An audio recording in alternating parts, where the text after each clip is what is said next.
नमस्कार मित्रांनो.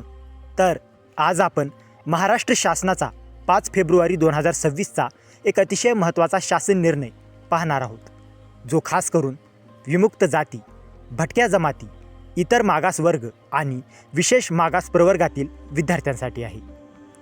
तर मुद्दा काय आहे? तर मित्रांनो, या GRमध्ये योग व निसर्गोपचार पदवी म्हणजेच BNYS या अभ्यासक्रमासाठी मॅट्रिकोत्तर शिष्यवृत्ती देण्याचा निर्णय घेण्यात आला आहे. तर कोणत्या विद्यार्थ्यांना फायदा होणार?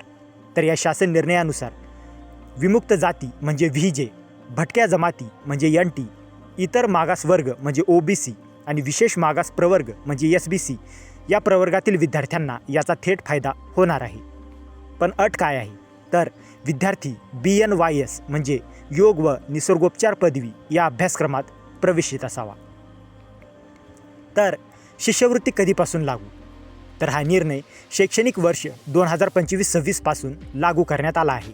म्हणजेच 2025-26 पासून प्रवेश घेतलेल्या पात्र विद्यार्थ्यांना मॅट्रिकोत्तर शिष्यवृत्तीचा लाभ मिळणार आहे. नंतर MHA-DBT संदर्भात महत्त्वाची माहिती पाहूया. तर मित्रांनो, या GRमधील अजून एक महत्त्वाचा मुद्दा म्हणजे BNYS अभ्यासक्रम MHA-DBT पोर्टलवर मॅप करण्यात येणार आहे. ही जबाबदारी MHA-IT विभागाकडे देण्यात आली आहे. म्हणजे भविष्यात विद्यार्थी MHA-DBT या पोर्टलवरून शिष्यवृत्ती अर्ज करू शकतील. नंतर शासनाचा अधिकृत निर्णय पाहूया. तर वैद्यकीय शिक्षण व औषधी द्रव्य विभागाच्या शिफारशीनुसार हा अभ्यासक्रम इतर मागास बहुजन कल्याण विभागाच्या शिष्यवृत्ती योजनेत समाविष्ट करण्यात आला आहे. तर मित्रांनो, हा GR महाराष्ट्र शासनाच्या अधिकृत वेबसाईटवर उपलब्ध आहे.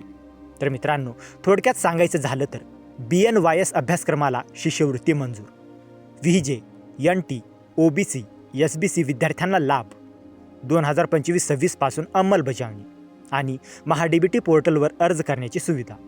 तर हा निर्णय अनेक विद्यार्थ्यांसाठी शिक्षण सोपं आणि परवडणारे करणार आहे. तर मित्रांनो, जर तुम्हाला या GRची PDF हवी असेल तर डिस्क्रिप्शनमध्ये आपल्या टेलिग्राम चॅनलची लिंक दिलेली आहे. तिथे जाऊन तुम्ही या GRची PDF घेऊ शकता. आणि हा व्हिडिओ उपयुक्त वाटला असेल तर व्हिडिओला लाईक करा, शेअर करा आणि अशाच महत्त्वाच्या GR अपडेट्ससाठी आपल्या चॅनलला सबस्क्राईब करा. तर मित्रांनो, भेटूया अशाच एका महत्त्वाच्या पुढच्या व्हिडिओमध्ये. जय हिंद, जय महाराष्ट्र.